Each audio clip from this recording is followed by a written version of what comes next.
America's fossil fuel corporations are holding our workers captive in this twisted Stockholm syndrome that has neutered our labor movement. The radical tradition in this country was not birthed on a college campus. It was a direct result of blue collar workers taking a stand. You know how you keep telling leftists to get a job? Most of us were radicalized as a direct result of exploitation in the workplace. So why is it that we don't see a radical labor movement like we had back in the 1920s? It's neoliberal, capitalist approved corporate style labor leadership.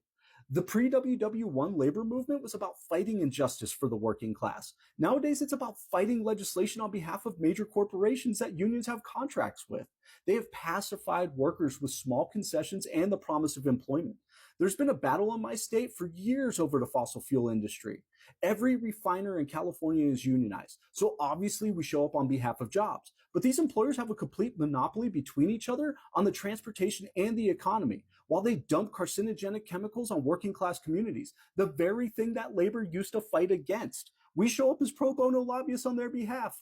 When was labor ever about sticking up for the employer? Social change will never happen if working people don't get on board for breaking these chains on our communities. While we signed agreements with these employers in the States, they continued the subjugation on workers around the global South. We need to go back for standing up for workers and not for paychecks. Because while you were making a living here, this is what happened in Nigeria in the early 2000s.